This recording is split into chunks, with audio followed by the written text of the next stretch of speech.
Alors, enregistrer le fichier, on ne sait jamais, il ne faudrait pas perdre ça. Et on va faire l'ombre floue et qui s'éclaircit au fur et à mesure que voilà, elle est éloignée du sujet. Donc, pour faire ça, il va falloir avoir un objet dynamique. Alors, il ne faut pas que j'oublie de réafficher le deuxième calque là pour le pied. Sinon, c'est du n'importe quoi. Ok, un objet dynamique. Donc, normalement, il faudrait que je clique à droite du nom du calque et demander convertir en objet dynamique. Mais ici, j'ai deux calques qui font l'ombre. Hein, on est d'accord, puisque j'ai fait un peu d'ajustement par transformation manuelle avec grille. Donc, je vais activer les deux calques, clic majuscule clic. Et je vais les transformer tous les deux en objet dynamique. Donc, les deux calques vont aller dans un calque conteneur, un objet dynamique. Clic droit à droite du nom d'un des deux calques, convertir en objet dynamique. Et voilà, il est là.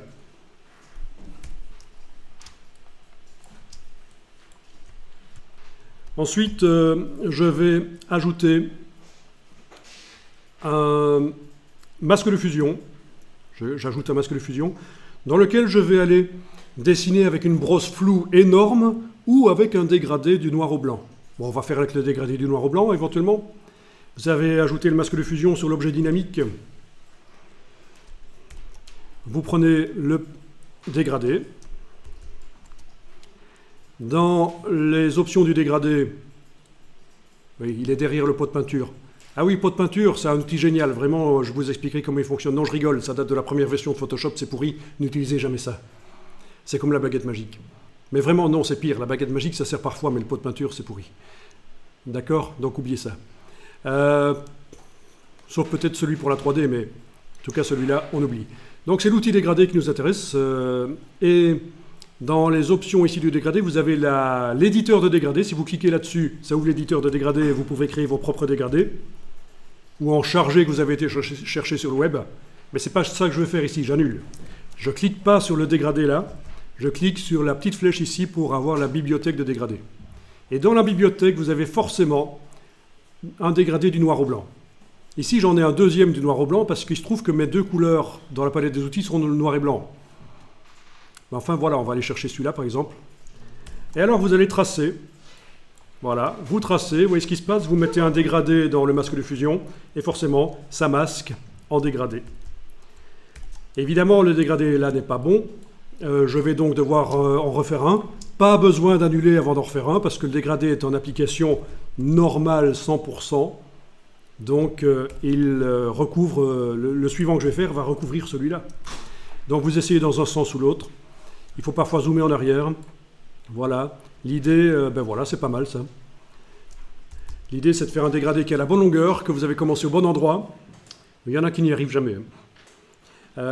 Et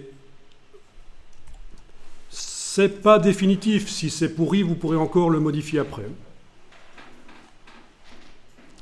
Je veux dire, parce que le personnage, on va peut-être le mettre sur un autre fond, vous allez peut-être le transporter dans une photo, le mettre dans un décor.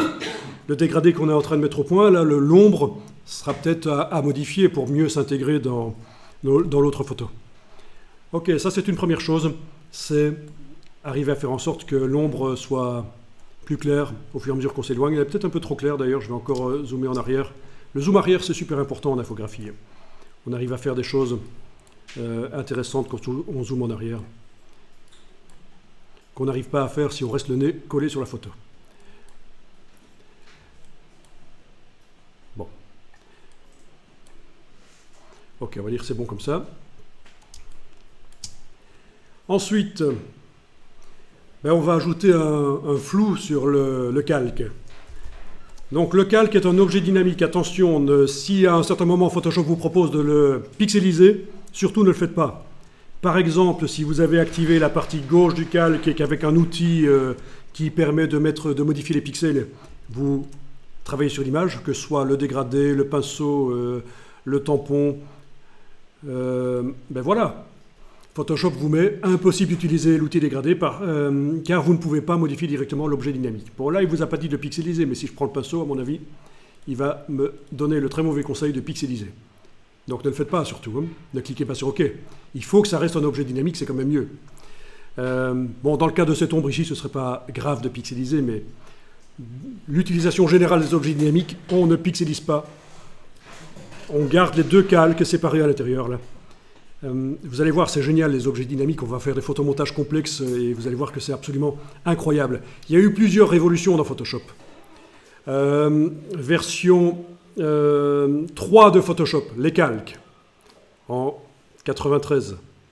Version 4 de Photoshop en 94, les calques de réglage. Et troisième grande révolution, ça devait être en 2014, les objets dynamiques.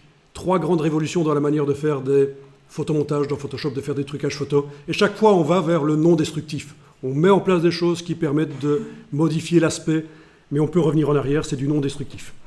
Les pixels ne sont pas modifiés complètement de manière définitive, quoi. Alors, voilà. Bon, vous savez ce qu'on va faire, on va aller chercher un flou. Vous avez votre objet dynamique qui est activé, on va dans le menu Filtre, Filtre, Flou, et je vais par exemple aller chercher un flou gaussien.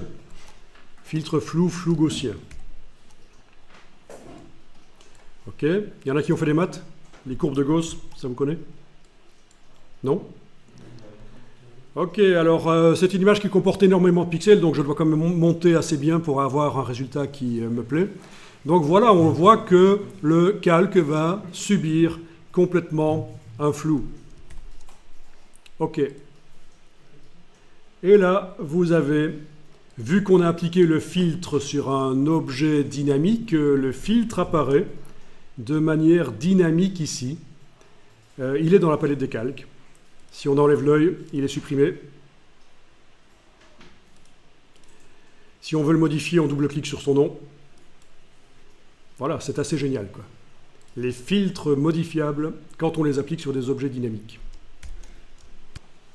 Alors, l'opacité, ben non, pas l'opacité, on va utiliser ici le masque de fusion. Vous voyez, chaque fois qu'on met un filtre ou plusieurs filtres sur un calque, il y a un masque de fusion.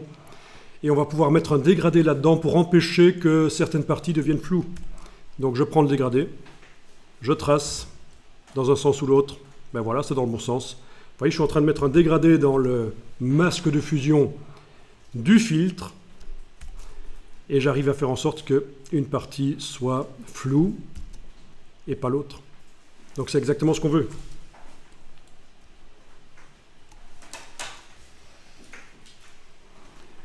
Voilà, bon. Rien n'empêche d'aller retravailler aussi sur l'opacité là. Ok. L'opacité là. Bon ben voilà, vous avez une ombre qui est relativement réaliste. Quand on mettra ça dans un décor, il faudra faire en sorte que ça mélange quand même avec le décor, c'est-à-dire que le calque ici, on va modifier son opacité. Vous pouvez déjà essayer un peu si vous voulez, pour faire une ombre un peu moins noire quand même.